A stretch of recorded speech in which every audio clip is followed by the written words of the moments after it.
कांग्रेस के नेता और सांसद राहुल गांधी ने भारत जोड़ो यात्रा के बाद जोड़ो हाथ जोड़ो यात्रा की शुरुआत की। महाराष्ट्र कांग्रेस पार्टी के पूर्व मंत्री मोहम्मद आरिफ नसीम खान जी ने शुरुआत की। इस मौके पर उन्होंने कहा कि कन्याकुमारी से लेकर कश्मीर तक बारिश हो या सर्दी हो, धूप हो, राहुल गांधी जी ने अपनी यात्रा पूरी की और देश में बेरोजगारी, नफरत को खत्म करने की जरूरत है। अगर जरूरत है तो लोगों को जोड़ने की, लोगों को बीच से नफरत को मिटाने की जरूरत है। उन्होंने लोकसभा का भी जिक्र किया। जिस तरह से राहुल गांधी जी की आवाज को दबाया गया, सदन के अंदर सारी कार्रवाई को म्यूट किया गया, विपक्ष को दबाने की कोशिश की जा रही है, ऐसा कहना था पूर्व मंत्री और कांग्रेस के कार्याध्यक्ष मोहम्मद आरिफ नसीम खान जी ने। और क्या कुछ कहा हमसे, ग्राउंड रिपोर्ट में देखिए जाफर उस्मान शेख के साथ। मैं हूँ जाफर उस्मान शेख, अखबार न्यूज से। हमारे साथ है पूर्व मंत्री आरिफ नसीम खान जी। भारत जोड़ो यात्रा के बाद हाथ से हाथ जोड़ो, क्या कहेंगे इस बारे में?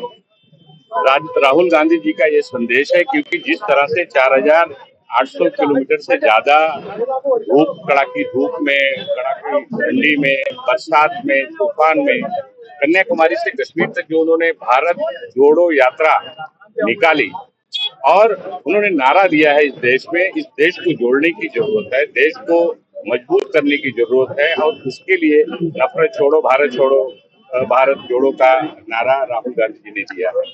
और इस भारत जोड़ो यात्रा के दौरान राहुल जी से अलग अलग तरह के लोग, अलग अलग क्षेत्र में काम करने वाले लोग, सामाजिक संगठन के लोग, सारे लोग मिले और उन्होंने जो देश की परिस्थिति उनको बताई और देश की आज जो मौजूदा हालत है उस पर उन्होंने देश को संबोधित करते हुए एक पत्र उन्होंने लिखा है और उस पत्र में इस देश को बचाने की लड़ाई में सभी को देशवासियों से अपील की है कि आप कांग्रेस को समर्थन कर दें, क्योंकि सत्ता से ज्यादा इस देश को बचाना जरूरी है।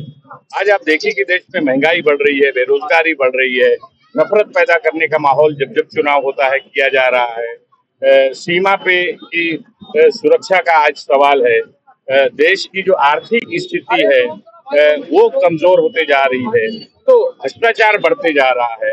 अडानी जैसे 2-4 लोगों का जेब भरने के लिए बीजेपी की केंद्र की सरकार अलग अलग जितने भी सरकारी बड़े बड़े इंस्टीट्यूशंस हैं, चाहे पोर्ट हो, रेलवे हो, हवाई अड्डा हो, ऐसे हर चीज को उनकी जेब में डालने का काम किया जा रहा है। भ्रष्टाचार बढ़ रहा है, केंद्र सरकार जांच करने को तैयार नहीं है, विपक्ष की आवाज बंद करने की कोशिश कर रही है केंद्र की सरकार। कल आपने देखा कि पार्लियामेंट के अंदर जब राहुल गांधी जी और कांग्रेस और विपक्ष के लोग बोलना चाहते थे तो जो लाइव टेलीकास्ट होता है लोकसभा का उसको बंद कर दिया गया ताकि देश की जनता के सामने मोदी सरकार की पोल ना खुल सके। तो और मीडिया के ऊपर दबाव बनाया गया है।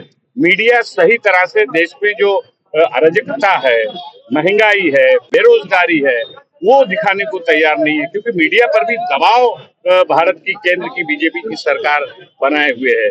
तो इसलिए राहुल गांधी जी ने देश की जनता से आह्वान किया है और हम सारे लोग गली गली में घूमकर राहुल गांधी जी के संदेश को लोगों तक पहुंचा रहे हैं। और राहुल गांधी जी ने इस देश बचाने के लिए, देश को बचाने के लिए जो पत्र लिखा है अपनी सिग्नेचर से, वो लोगों को हम दे रहे हैं।